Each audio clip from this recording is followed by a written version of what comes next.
নমস্কার বন্ধুরা, আমি গৌরব। এই যে হাতে দেখছেন এই কাদা আছে, নমস্কার করতে পারছি না, সরি। তো আজকে আমি দেখাবো যে এই যে খোল দিয়ে মাটি রেডি করেছিলাম, দেখতেই পাচ্ছেন। তা এই মাটিতে কখন বুঝবেন যে মাটিটা রেডি হয়ে গেছে গাছ বসানোর জন্য? মানে আমি আর আবিরদার ভিডিও করে বলেছিলাম যে সঙ্গে সঙ্গে গাছ বসিয়ে দেওয়া যায়। তা আপনারা যদি আপনাদের দেখা গেলো যে ডাউট হচ্ছে সঙ্গে সঙ্গে গাছ বসিয়ে দিলে যদি হচ্ছে টিউবারটা কিছু ক্ষতি হয়, নষ্ট হয়ে যায়, কি হচ্ছে টিউবারটা পছন্দ হয়ে যায়, তো সেটা আটকাতেই মানে আপনাদের যাতে কনফার্মেশন হয় যে মাটিটা আপনার পুরোপুরি রেডি হয়ে গেছে, সেটার জন্য এই ভিডিওটা। তো আপনারা কী করে বুঝবেন? এই যে মাটিটা দেখবেন, হাত ঢুকিয়ে বুঝতে পারবেন যে এই যে মাটিটা যে সরালে এই যে এর ভেতরে জাল জাল ভাবটা আছে, দেখছেন তো?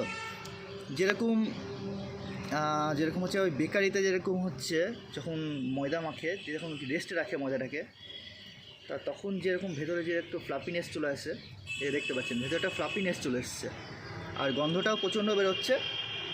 আর এই যে দেখছেন, এই যে ভেতরে দেখছেন তো জাল জাল ভাব, এই জাল জাল ভাবটা যখনই চলে আসবে, এই যে জাল জাল ভাব, এটা যখনই চলে আসবে তখনই বুঝবেন যে আপনার মাটিটা রেডি হয়ে গেছে। তখনই আপনি সঙ্গে সঙ্গে একটা স্প্রাউটের টিউবার প্লান্ট করে দেবেন। এই যে জাল জাল ভাবটা দেখছেন তো, জাল জাল ভাব, এই যে কাছে একটু দেখো, জাল জাল ভাবটা চলে এসছে।